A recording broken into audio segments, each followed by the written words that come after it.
Hello, hello mga busy! Nandito naman tayo. Magluluto tayo ng sarsa ng kamatis. Mga good evening, good afternoon, good morning bukas. Nandito naman si John. Nagluluto ng sarsa ng kamatis. Tingnan natin dyan. Guys, okay man guys. Sarsa na kamatis, di ba guys? Wala tayo ulam, ganito lang ulam ko. Sarsa na kamatis, di ba guys? Sarap na yan, goro guys. No? Sarsa lang kamatis guys. Tingnan natin mamaya. May paris yan. Di ba guys? May paris yan, di ba? Luto na yan. Luto naman tayo ng isda. Ang paris yan, ganito. Oh. Yan o. Oh. Naluto tayo ng isda. Kaprita ko na. Maprito ako guys. Init tayo guys na manteka. Dapat ko dito nakalinis ng dumi ng ano kong naluluto. Busy ako kasi para na. Trabaho. Yan. Di ba guys? Yan! Manteka na isda.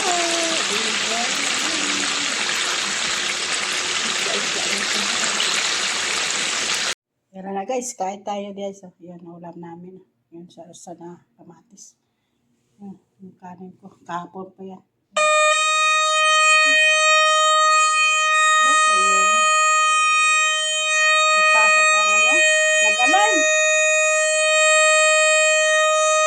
Hello guys, kang ingay. Nag-ingay ang ano, nag-alarm. Kasi nagpasok ang aso, nagpausok sila dito.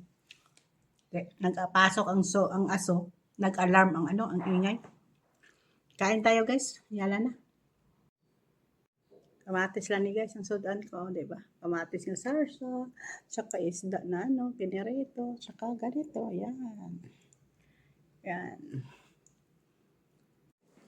Kaya guys, kain tayo. Kain tayo guys. Kain tayo guys. Wala din kasama ko. Ano pa, hindi pa tumaba. Yan lang, ulam ko, diba? Tos ang tangan.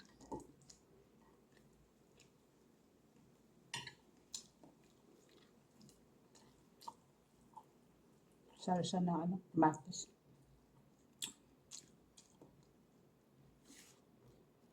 Ito guys, pagdayunan ko lang yung kain ko. Bye! Please like and subscribe. Thank you nag-subscribe sa mga Christian Kalingap. Thank you. Sa mga langga. Nag-subscribe sa akin. Thank you mga langga. Bye!